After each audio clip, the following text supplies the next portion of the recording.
I've been buying silver. First, I started with silver, just buying, as you know, just one time over time when I could afford it. Then I remember years ago, I got my first gold coin. And then after that, and I don't really, honestly, I don't really even know quite. I could look at when I paid along the way.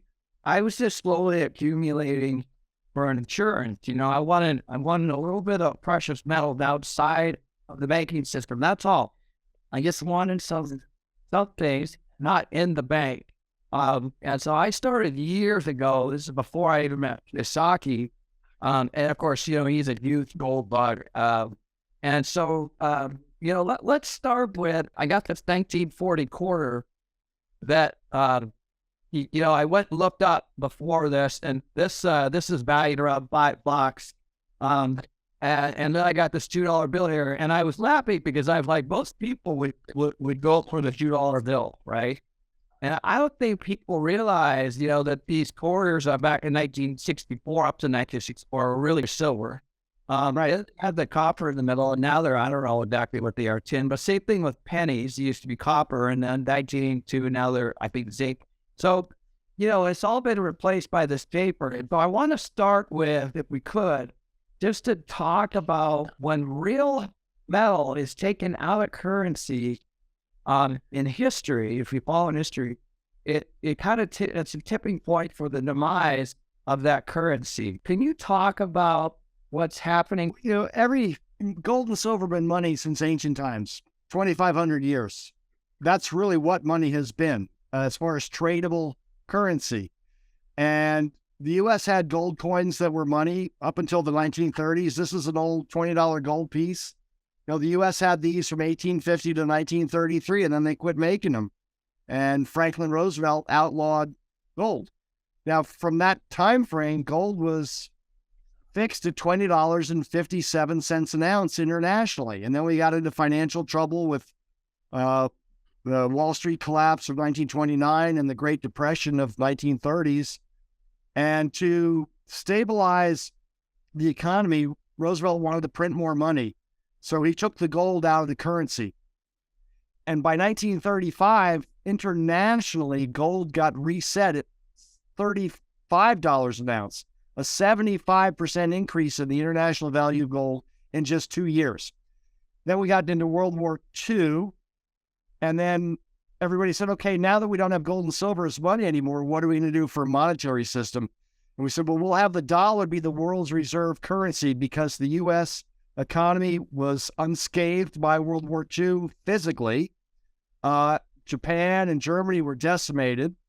And we had the most gold. We had 20,000 tons of gold in Fort Knox. So we backed the dollar by gold. Instead of trading gold coins, now we'll trade paper dollars. So we did that for about 25 years. And we got into the late 60s and early 70s where we had the beginning of the last bout of inflation because we got in the Vietnam War and Lyndon Johnson's Great Society programs of Medicare and Social Security. And we were overspending. So our trading partners around the world didn't trust the dollar as much all of a sudden.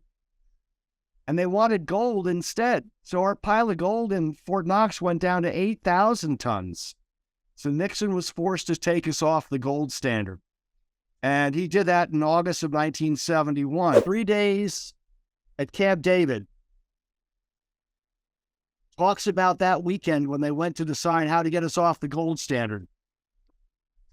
So that's what changed currency forever, right? Because then that was that all of a sudden the U.S. could print as much as they wanted this because the dollar was disconnected from gold forever. And right. If you look, that's when we really started printing, and the dollar started declining in value. Right. So now the politicians were free to print money at will. And we did it in the mid to late 70s, which helped to contribute to our inflation back then. Now, since the great financial crisis of 2008, everybody's printing money like crazy. So the debt around the world is just taken off. And, silver was money. We kept the silver in the currency until 1964. Here's same kind of quarter you have, only this is the last year of issue, 1964.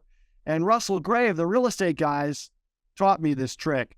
It's not really a trick. It's like, In 1964, that quarter would buy you a gallon of gas, right? And then the quarter in 1965 that has no silver in it would buy you a gallon of gas. Well, today, that quarter from 2023 is the same as that 1965 quarter. It'll get you what? A tenth of a gallon of gas? It'll still buy you more than a gallon of gas. So that shows you how precious metals hold their purchasing power. And, you were saying that an ounce of gold, $20 in 1933, $35 in 1936, $45 in 1972, $200 in 1975, $800 in 1980, buy you a man's suit.